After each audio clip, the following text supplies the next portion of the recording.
Jenama MB Quad, jenama house brand.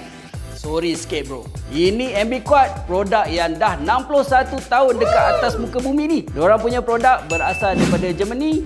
Produknya memang terbukti menghasilkan bunyi yang baik. So, untuk orang yang baru nak upgrade audio kereta korang boleh dapatkan entry level daripada MB Quad ni. Dia ada 3 stage. Jom aku tunjuk kat korang apa produk dia.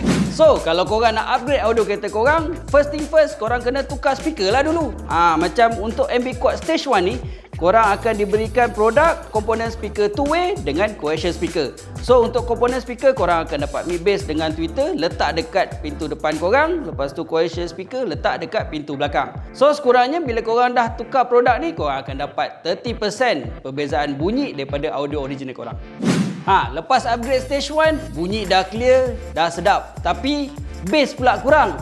Kita pergi kepada stage 2 yang mana kita ada penambahan active subwoofer. So untuk stage 1 tadi korang dah dapat 30%, tapi dengan penambahan active subwoofer ni at least korang akan dapat 50% perubahan bunyi untuk kereta korang. Okey, daripada stage 2 kita pergi ke stage 3 yang mana kat sini kita ada penambahan 2 biji amp iaitu 4 channel untuk keempat-empat speaker dan monoblock amplifier untuk subwoofer kita. Untuk kita punya active sub tadi kita dah tukarkan dengan subwoofer untuk memberikan bass yang lagi So untuk produk ni, korang akan mendapatkan bunyi yang totally 100% different daripada stock punya audio.